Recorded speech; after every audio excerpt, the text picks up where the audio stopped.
It is a couple of days before we head out to War of Phoenix, and I cannot wait because this is our first war. So we've never made it to an Estrella, we haven't made it out to Gulf Wars, haven't been to any other war.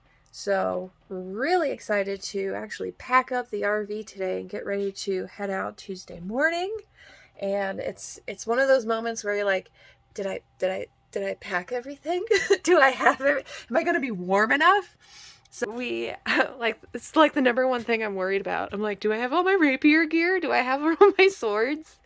Do I have, fencing mask with the gorget and helmet inside? I have a backup rapier outfit.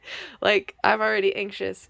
Got Ava's stuff in here, her drums in here, her little cushions in here. This is technically her part of the RV.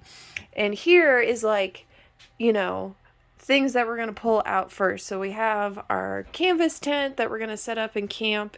The floor for for the tent, our thrones, an extra table, our chairs. So like everything that's going to come out first onto the wagon and set up at camp, because of course, the RV is going to be somewhere else. But I think the most exciting part of, putting everything together and making sure everything is still working in the RV is when I hung up my garb this morning, and I'm like, oh, look at that.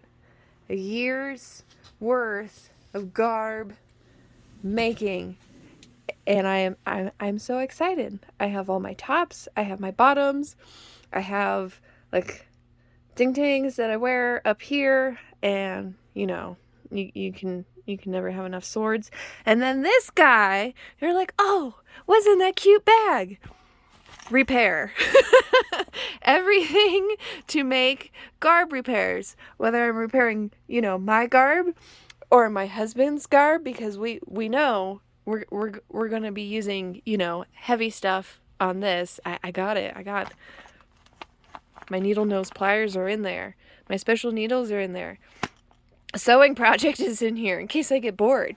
Like, I feel like we're getting ready. Of course, haven't like any of the food. I have 2 stashes of water already. Crazy hair from deep cleaning. I have our reserves of water because it's dry camping, but I think we're almost there. So if you're preparing for war, show me what you are packing, what your packing looks like right now, what you're taking to war. I almost forgot to show. I got this guy. This is all of my open traveling scribble stuff is in there, ready to go in case any scrolls need calligraphy or elimination, because I do have a bunch. If you've seen this video, you've made it to this part of your video, go ahead and, stitch a video with mine about what your stash, camping, prep, war stuff looks like. And I can't wait to see. We'll see you guys at war.